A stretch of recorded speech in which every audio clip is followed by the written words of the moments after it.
Welcome to Always Alyssa. Hey guys, it's Alyssa. How are you doing today? As you can see, I'm at my lovely art desk right now. I have all my gear set up, all my tripods and paints and paper, all that good stuff.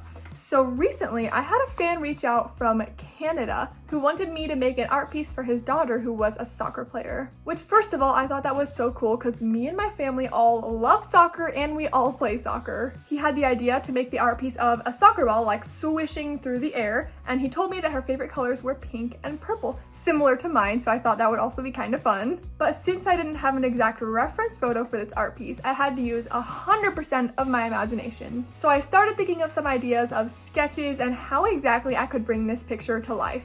After a while of brainstorming and thinking, I finally emailed back and I'm like, you know what? I think I know what I'm gonna do. Let's get started. Before I show you guys the time lapse though, I wanted to give you a step-by-step walkthrough on how exactly I created this art piece. The first most obvious thing you see when you look at this art piece is, well, of course, the soccer ball. So how exactly did I draw that soccer ball? The first step when you're drawing something like a soccer ball that is a perfect circle is to find something that you can use to trace that shape, because let's be honest, no one can actually draw a perfect circle.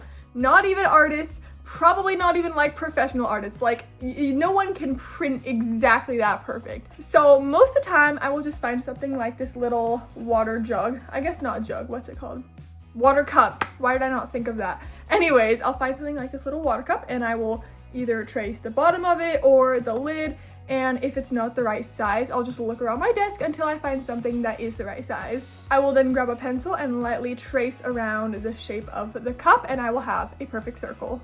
Now for the second part of the soccer ball, and probably the most difficult, the pentagon shapes. I have to admit, these are actually extremely difficult to freehand on your own. Any way you do it, it's probably gonna look a little bit sloppy and not perfect. So sometimes what I like to do for these is just trace like the outside edges of some of the lines just to have kind of a guide and a starting point, and then from there I'll be able to do it a little bit more cleanly and neatly. After I do all the little pentagon shapes, I will make sure that they are all even just by, again, kind of eyeballing it. I will look at the reference picture and look at my art. I'm like, is this one even? Okay, good, let's go to the next shape. Is that one even? Good. That's pretty much how I do it. Now for the next part, how do I shade all the little pentagon shapes? For this specific art piece, I didn't really have a set in stone plan that I was trying to replicate. Like I had a pretty good idea, but I didn't know exactly all the details I was going to be doing. So that was something that I kind of figured out like along the way as I was drawing it. So for all of the little purple and pink like shaded spots you can see on each little like pentagon shape, that is basically a base of watercolor that I used extra water to just blend out. And then on top of that, I did a little bit of colored pencil, and how I did that was just really, really small circle shapes, which is also how you blend in colored pencil. You use these small little motions like this just to like get the blending. You may have already figured this part out, but I pretty much just used a black Sharpie to do all of like the outside of the soccer ball and all the little, you know, lines inside. I think that was with a black Sharpie. And the very outside though, you can probably see is a lot thicker, and that I used a black paint pen. The next part of this art piece, how did I paint that little swish that's behind the soccer ball? So believe it or not, I have this art piece right over here. I really love this one. It's still one of my favorites, and the tail is very abstract, and if you look closely, there's a lot of different colors. There's stars, some different textures and like patterns in there. So I was actually a little bit inspired by this like style, just like how it's really flowy. There's a lot of colors. I really liked how that looked. So I thought, what if I can almost try to replicate that when I'm doing this soccer art? Just kind of put like a flowy little like swish behind the soccer ball with a lot of different like colors in it. As you'll see in the time lapse, I pretty much started with some little wavy pink lines and then some wavy purple lines just like coming from the soccer ball, so it looked like it was like not necessarily fire, but like, I don't know, it's abstract, so there's not really a word for it, but that's what I was trying to do. So I did pink and then I did purple, and kind of the next thing I did was use a little bit of white. But something else you'll notice is that there's a lot of splatters on it. So how to do that? Pretty easy. Get your paintbrush, get a bunch of water. Usually for watercolor, you want to try to get less water on the brush and more paint. But if you're trying to do splatter art, you're going to want to do a lot of water on the brush and then get a lot of paint, get a little bit more water. So basically it's water, paint, water when you're doing the splatter art, because you want to get a lot of water on the brush so it will splatter. There's a bunch of different brushes you can use for this, but something like this will work just fine. I think this is probably what I used in the video. So like I said, you'll do the water, you're going to get a bunch of paint. Make sure you really switch it around for a while so you get a lot of pigment on the brush. And then once you do that, your brush is going to be very full, but you're going to get a little bit more water. And this is exactly what you're going to do. It's going to be full with water. You're going to go like this, right over your art piece, and that will give you the splatter effect. And if you want it in a specific area, you can get a little closer to the paper and go like this. Or if you want it to be, you know, like farther away, you could go farther up like that. That's pretty much how you do the splatter. Like, it's not too difficult. So after I did all of the watercolor on this art piece, that is when I brought in a little bit of colored pencil and a little bit of paint pen. So I mentioned the colored pencil earlier.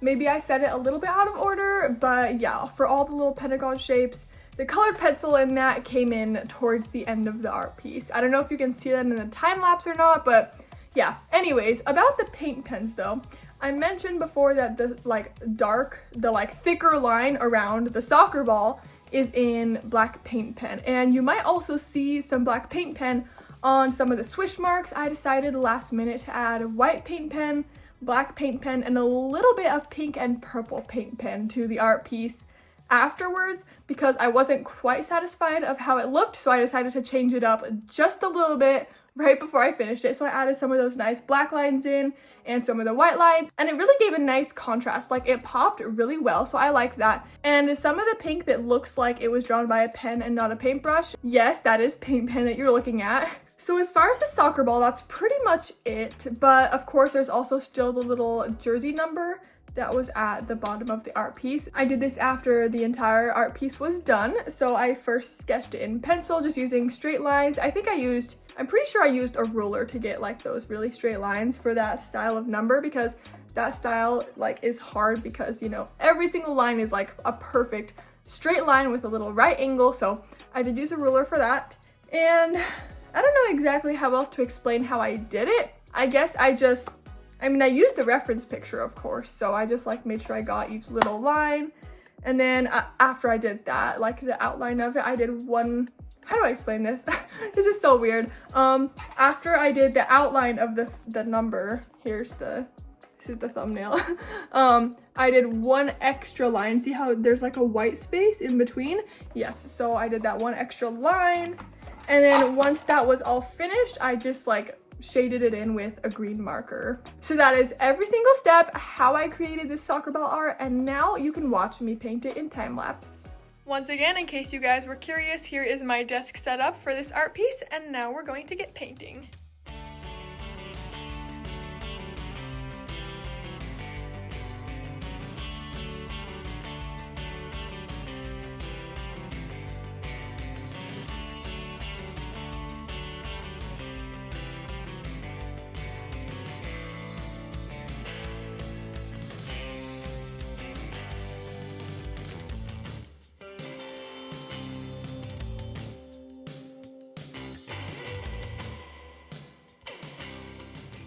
You guys, I just finished the art piece and I think it actually turned out pretty cool, especially with the number I ended up adding, which is, by the way, her jersey number in case you didn't already guess. And I think it turned out pretty awesome.